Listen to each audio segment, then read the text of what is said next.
Hola, les voy a leer un fragmento de la novela El libro del buen olvido de Pablo Farrés, que fue publicado el año pasado por la editorial Nudista.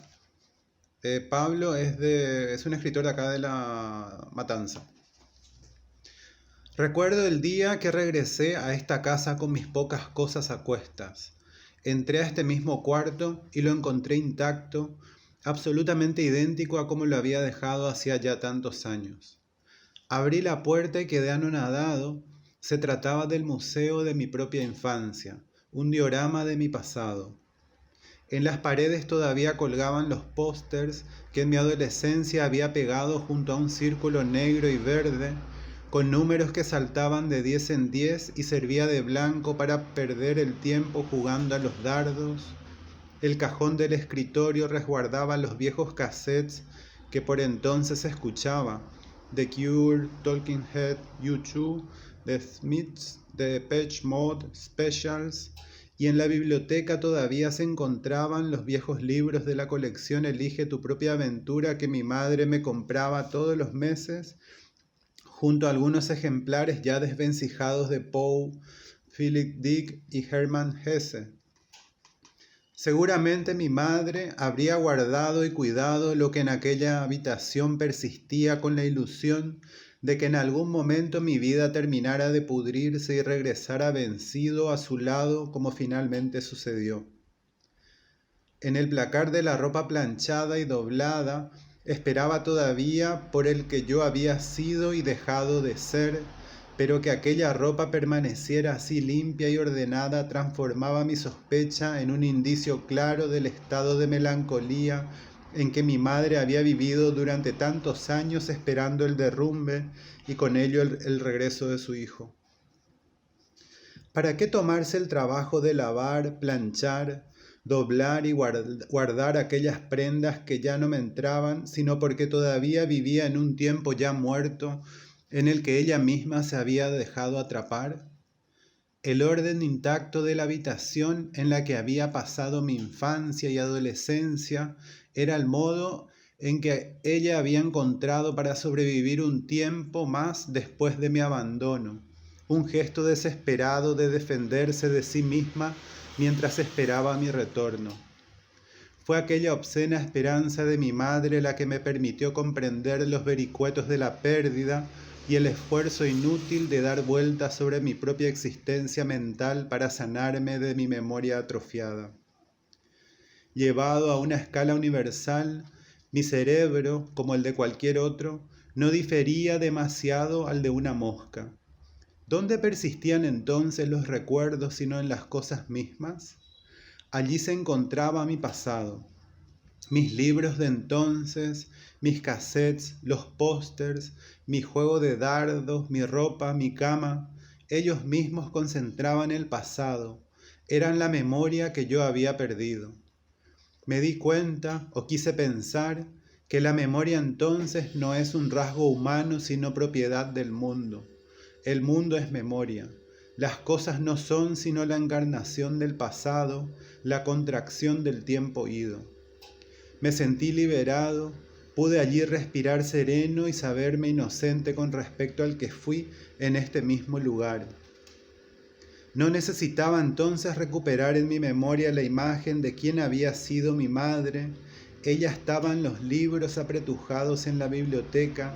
Allí se resguardaba su espera amorosa ante la publicación mensual de cada nuevo ejemplar de la colección de Elige tu propia aventura.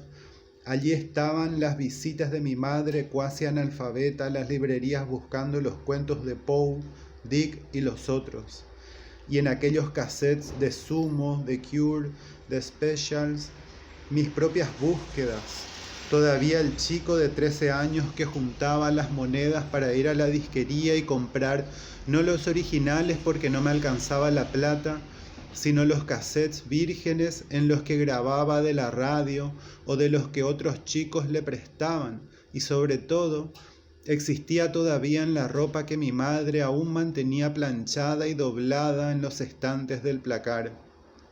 Prendas absurdas que ya no me entraban, camisas oscuras con vetas violetas y azuladas, pantalones nevados y agujereados, todas ellas contraían en su propia textura el tiempo del mundo, el tiempo del adolescente que yo había sido. Lo que comprendí entonces es que aquella habitación no tenía ningún presente.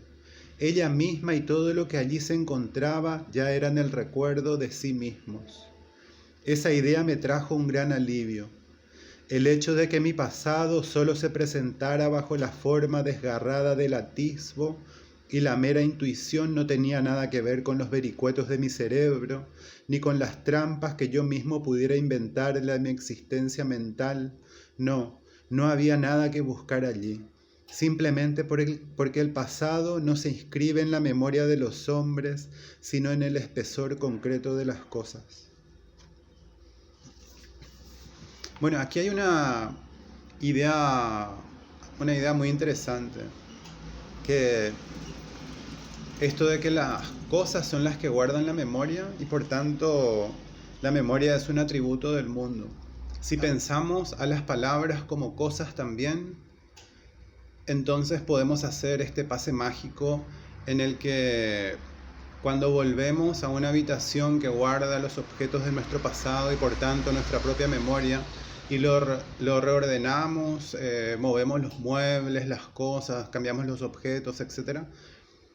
Con ese gesto, si es que al hacerlo cambiamos nuestro pasado porque modificamos esas cosas, entonces puede ocurrir lo mismo, puede hacer el mismo trabajo la literatura con el pasado, ya que al ser las palabras objetos, como decía en un principio, también guardan recuerdo, guardan memoria, y al reordenar a través de la escritura estas palabras, al cambiarles ligeramente la significación o por lo menos el lugar que usualmente les corresponde, es decir, al hacer con estas palabras literatura, lo que hacemos es una modificación del mundo también. Entonces tenemos esta idea de que son las cosas las que guardan el pasado y no la memoria. No se escriben en los vericuetos de la mente, como dice en una parte. Entonces, para modificar el pasado o para traerlo, tenemos que actuar sobre las cosas. Esto mismo hace la literatura también. Al ser las palabras un objeto en el mundo, una cosa más, y guardan en sí el pasado por la historia de las palabras, por cómo fueron utilizadas y cómo contaron la historia a lo largo del tiempo, etc. La modificación en el discurso literario también actúa sobre el pasado. Es una relación particular que se puede ahondar, pero lo que nos interesa aquí, o al menos a mí, que esta idea que se nos transmite muchas veces en los talleres, de que hay una forma correcta de decir las cosas, o una frase adecuada, le mot juste, como decía Flaubert, no sería posible. Porque cualquier modificación en la mínima frase, en la idea de corrección que hagamos, lo que haría no sería mejorar la expresión o hacer aflorar la idea, sino que pervertiría y transformaría irremediablemente ese pasado. Entonces, toda corrección es reescritura, no mejoría. Es modificación de eso que estábamos contando. Bueno, de este tipo de ideas hablamos en los talleres, así que cuando quieras sumarte, escribís acá y te sumamos a alguno de los talleres virtuales o presenciales.